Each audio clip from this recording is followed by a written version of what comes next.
There's a kind of loneliness that doesn't come from being alone. It comes from always being available, always being useful, and realizing that the love you received was not really for you, but for what you could do. When you were younger, maybe you didn't notice. You were busy giving, doing, supporting for your children, your partner, your community. You wore your dependability like a badge of honor. But now, after 60, as your pace slows and your needs grow more tender, you begin to see things clearly. You start to notice who only calls when they want something, who disappears when you say no, who loved your help but never really loved you. And that realization, it's quiet, but it cuts deep. You've spent decades being dependable, the one people turn to, the one who never says no. But what happens when you finally need rest? Silence, distance, disappointment. This video is for those who feel unseen, even after a lifetime of showing up, because it's time to come back home to yourself, to your value beyond what you give, to your quiet power, to the love that doesn't ask you to earn it. Let's talk about how to let go of being the helpful one and start being the whole one instead. Section 1. The one-sided relationships we don't talk about. You only hear from them when they need something, not when you're celebrating something, not when you're struggling quietly, not when you simply want to feel connected. They call when their car breaks down. They visit when they need a favor. They text when they're short on time, money, or options, not when they're thinking of you. And you've tried to see the good in it. At least they reach out. But over time, that reaching out begins to feel like reaching into you, into your energy, your patience, your resources. They don't ask about your health, your joy, your heart, only what you can give. And you've told yourself, at least they call. But deep down, you know it's not a connection, it's a transaction. The worst part, you still show up, not because you have to, but because love taught you to give, not to guard. But now maybe it's time to unlearn that, because love shouldn't feel like a job, and connection shouldn't feel like obligation. These relationships are not always dramatic. They're often subtle, quiet, familiar, and that's what makes them harder to recognize. They often come dressed in smiles, in polite requests, in shared memories. They carry history, but they don't carry you. You realize you've become someone's emotional crutch, not their companion. You hold space for them, but they don't know how to hold space for you. They expect your time, your energy, your listening, but never offer the same in return. You feel it in your body. You sigh before picking up their call. Your shoulders tense before a visit. You brace yourself, and that's not love. True connection doesn't ask you to shrink. It doesn't take without replenishing. It doesn't rely on your exhaustion to feel secure. After 60, your soul begins to crave something different. Reciprocity, gentleness, presence, respect. Not perfection, just presence. And that's not too much to ask. That's the bare minimum you deserve now. So if you've noticed that the people who once felt close now feel heavy, it's not in your head, it's in your heart, finally waking up to the truth. You are allowed to stop performing the role of helpful. You are allowed to grieve the loss of one-sided love. You are allowed to walk away, not with bitterness, but with quiet clarity. Because being loved for what you do will never compare to being loved for who you are. And now you finally have the wisdom to know the difference and the courage to choose it. And let's be honest, many of these relationships weren't abusive, loud, or even obvious. They were passive, painless on the surface, polite. But beneath that politeness was something else: expectation, unspoken rules that you would always be there, always say yes, always listen without being heard. And for years, you told yourself, this is what family does, or this is what friendship is. But deep down, you began to feel smaller, like a version of yourself that served others, but slowly forgot yourself. You noticed they never asked about your dreams, only your availability. They didn't ask what makes you happy now, only if you could do one more thing. They remembered your birthdays when it was convenient, but forgot to check in when you were sick. And still, you showed up. You smiled, you reassured, you stayed silent, because love had always meant sacrifice in your world. But here's something no one told you growing up: sacrifice without reciprocity becomes self-erasure. And you were never meant to disappear just to make others more comfortable. Real love includes you. It doesn't leave you behind. It doesn't forget your humanity in the process of receiving your help. So yes, You can still love them, but from a distance, from a boundary, from a place where you no longer abandon yourself to keep the peace. After 60, peace is not a request, it's your birthright. You've earned the right to say, I'm no longer available for one way connections. I'm no longer performing usefulness to receive affection. I'm no longer accepting love that forgets I have needs too. And if that means fewer calls, fewer visits, fewer invitations, then let it be. Because what remains, what stays, will be real. It will be mutual. It will be enough. And that is freedom. Section 2. Your yes is expected, but your no is punished. There is a quiet kind of punishment that comes not with yelling or blame, but with silence, with distance, with a change in tone. And it happens the moment you say something unfamiliar to others, a simple, honest no. When you've been a giver your entire life, people get used to your yes. They build their comfort around it. They assume it's guaranteed. Your generosity becomes part of their routine, something they rely on, without ever really asking if you're still okay with giving. And then comes the shift. The first time you say you're too tired to drive them somewhere. The first time you don't pick up the phone because you need rest. The first time you prioritize your own peace instead of someone else's plan. And the response isn't understanding, it's withdrawal. Suddenly, the warmth changes. You feel it before they even say it. They don't call as often. They sound colder when they do. You begin to question yourself, did I do something wrong? But deep down, you know, it wasn't about the act. It was about the boundary. You dared to set one. And for people who only love the version of you that serves them, boundaries feel like betrayal. You might even hear things like, you've changed. You used to be so helpful. I guess I can't count on you anymore. These aren't reflections of your behavior. They're reflections of their entitlement. And the truth is painful. Their affection had conditions, and those conditions were rooted in your compliance. This hurts more than we often admit, because it forces us to confront something we hoped wasn't true, that some people only liked us when we didn't advocate for ourselves. But let's pause here and offer some truth of our own. Saying no is not mean. It's not selfish. It's not dramatic. It's wise. It's healthy. It's necessary.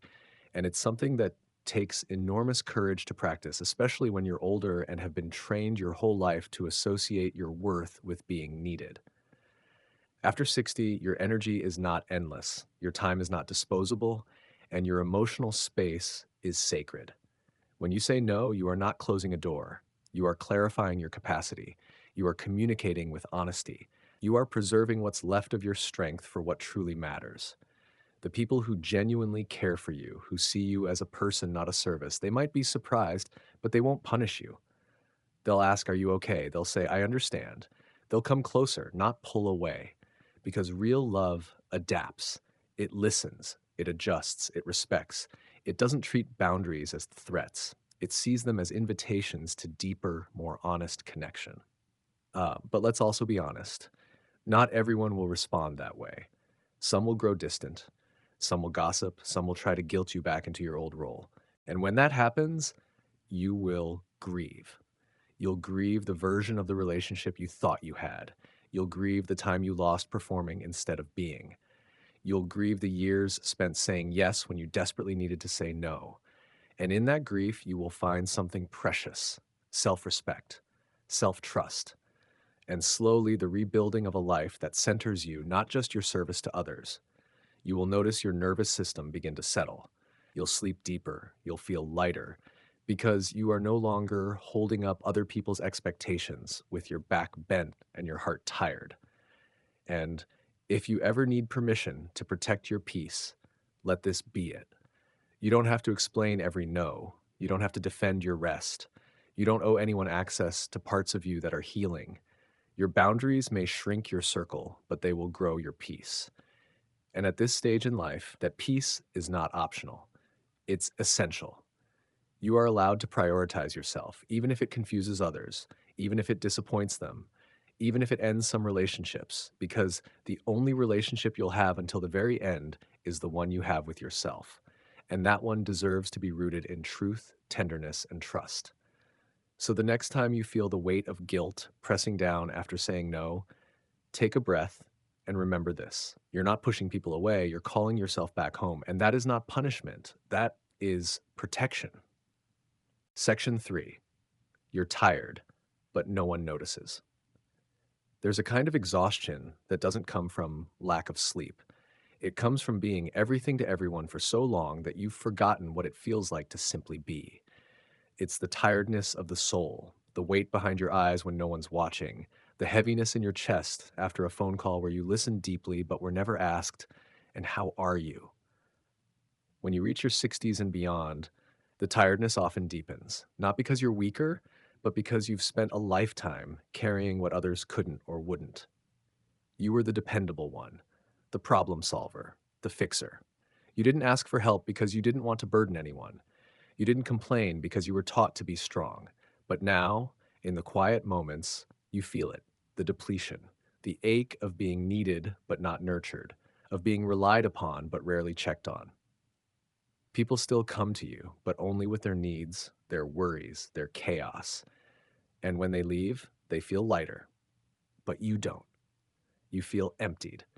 And still, they rarely notice. They don't see the sighs you swallow. They don't hear the thoughts you silence. They don't notice the way you sit a little longer before standing, or how you stare off just a second too long before responding. You've become invisible, not because you're not shining, but because people have grown used to your light. They assume it will always be there. And slowly, your silence becomes a language, not of peace, but of resignation. You laugh to keep conversations going. You nod to avoid confrontation. You give because it's easier than explaining why you're finally done. But here's the thing, you're not meant to carry everyone. You never were. And just because you've been strong doesn't mean you're not tired. You're allowed to be seen, not just when you're useful, not just when you're serving, but when you're hurting, when you're unsure, when you need a hand to hold, not another weight to carry. After 60, your life deserves softness. You've earned the right to rest, not just sleep, but deep, nourishing rest that doesn't ask you to prove your worth before you're allowed to receive. You've earned the right to say, "I'm not available for everyone's emergencies today. I'm going to choose quiet instead of fixing something. I'm going to sit, breathe, and do nothing and let that be enough." You've spent so long giving that receiving feels foreign, so long caring that being cared for feels unfamiliar. But you deserve it. You always have. And it starts with noticing yourself when others don't. What do you need today? Not in a productivity sense, but in a soul sense. Do you need stillness, sunlight, music, silence? Do you need someone to listen, or simply the courage to stop pretending you're okay when you're not? You don't have to explain your tiredness. You don't have to justify your exhaustion. You don't owe anyone cheerfulness when your spirit is calling for quiet. This stage of life is not the end, it's a beginning, but only if you allow yourself to be part of your own life again, not just as the supporter, the advisor, the helper, but as the human, with needs, with limits, with a heart that longs to be seen, not for what it gives, but for what it carries. You are allowed to rest. You are allowed to not answer the phone. You are allowed to cancel plans. You are allowed to disappoint people if it means you're finally showing up for yourself. This is not selfishness. This is self-return. And after all you've done for others, for your family, for the world, it's time you come home to yourself. Let rest be your rebellion. Let quiet be your strength. Let saying "I'm tired" be enough reason to pause, and let that pause be sacred, because you are tired. And this time, it's okay if everyone knows it. Section 4. You leave every conversation feeling drained. There are conversations that lift you, that leave you lighter, clearer, more alive. Then there are conversations that leave you hollow, like you poured something out and nothing came back. When you're older, you've had enough experience to tell the difference. It's not about words, it's about energy. It's not about the number of minutes spent, but how you feel afterward. You know this feeling well. You sit through the call, the visit, the chat, nodding, listening, offering. You hold their stories, their emotions, their chaos with both hands. You do it out of habit, out of kindness, out of love. And when they leave, they feel better. But you feel tired, not physically, but emotionally, spiritually, the kind of tired that sleep can't fix. And for years, you've told yourself, it's okay, that's what I'm here for. But lately, that explanation feels thinner, less true, less kind, not to them, but to yourself. Because what happens when your giving becomes so expected that no one notices how much it costs you? What happens when your conversations become one sided monologues, where you listen, validate, support, but never receive the same in return? You begin to feel like a container for other people's pain, a vessel, not a participant, a backdrop, not a presence. And slowly you stop talking. You stop offering pieces of yourself. You start editing your truth, making it smaller, simpler, easier for others to handle. Because you've learned the more honest you are, the more uncomfortable they become. So you listen, you absorb, you hold space, but your own space remains empty. This is not connection. This is performance, and your soul knows the difference. After 60, your time is no longer for rent. You've spent enough decades being polite, being accommodating, being the one who keeps the peace. Now you're allowed to ask, who sees me? Who listens when I speak? Who checks in when I fall silent? These questions are not confrontational. They are clarifying. They show you who is walking beside you and who is walking on top of your silence. Because real connection doesn't drain you, it meets you. It asks questions back. It holds your story with care. It stays curious, even when you're quiet. You're not asking for perfection, you're asking for presence, for effort, for a willingness to know you, not just be known by you. And if that narrows your circle, so be it. A small circle of soul-nourishing connection is worth more than a wide sea of shallow exchanges. You deserve to speak without shrinking, to feel without apologizing, to show up fully and not be edited by other people's comfort levels. So the next time you leave a conversation feeling drained, pause. Ask yourself, did I feel heard? Did I feel safe? Did I feel like I mattered? And if the answer is no, that doesn't make you unkind. It makes you aware. And awareness is the first step toward healing, toward creating boundaries, toward building relationships that restore instead of exhaust. You've poured into people for years. Now it's time to be poured into, not with grand gestures, but with quiet presence, with genuine questions, with people who leave you feeling more like yourself, not less, because your energy is sacred and you don't need to feel guilty for protecting it. From now on, may your conversations be mutual. May your presence be met. May your story be heard. And may you never again walk away from connection feeling emptier than when you began. Section 5. You feel guilty for choosing peace. Perhaps the hardest thing to unlearn after a lifetime of giving is the guilt that creeps in the moment you start choosing peace. Not everyone will say it out loud, but you've felt it. The subtle judgment, the questions, the silence, the shift. You cancel a plan because you're tired and someone says you never used to do that. You say no to a request and you're met with a long pause or a comment wrapped in disappointment. You finally sit still and breathe, and somewhere in your chest, the guilt rises.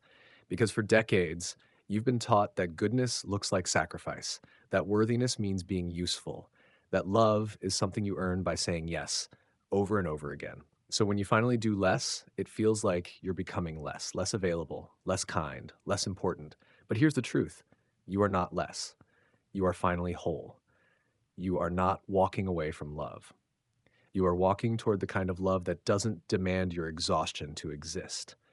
After 60, peace isn't selfish. It's sacred. It's the soft ground beneath your feet when everything else feels loud.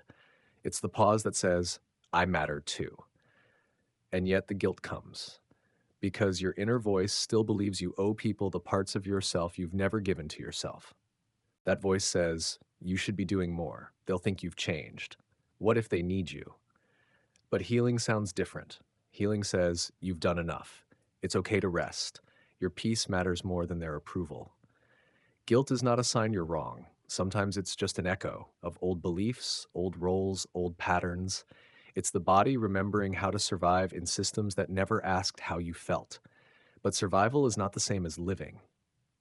And at this stage of life, you are allowed to live deeply, quietly, fully. You're allowed to let the phone ring, to skip the event, to nap in the afternoon without explaining why, to choose stillness instead of productivity. You're allowed to protect your joy, not just from chaos, but from the invisible expectations that tell you peace is a luxury you haven't earned. You've earned it. Every quiet morning, every slow evening, every deep breath. You've earned the space to ask, what do I need today? And let that answer guide you, not guilt. Let your boundaries be soft but firm. Let your yes come from love, not obligation. Let your no be a sentence, not an apology. Because peace doesn't just happen, it's chosen, protected, practiced. And yes, you may lose some people along the way, but you will find yourself, the self that doesn't need to explain everything, the self that doesn't measure worth in output, the self that finally knows I can be good and still rest. I can be loving and still say no. I can be generous without abandoning myself. So let the guilt rise. Let it pass. Let it go. You are not selfish. You are healing, and peace is your birthright. Not a reward, but a return. If you've made it to this point in the video, then I hope one thing is clear. You are not alone in how you feel. The tiredness, the silence, the boundaries misunderstood, the guilt for choosing yourself after years of choosing everyone else. You are not broken. You are waking up. You are not pushing people away. You are coming home to your peace. And yes, this path may be unfamiliar at first. It may feel uncomfortable, even lonely, but discomfort is not a warning sign.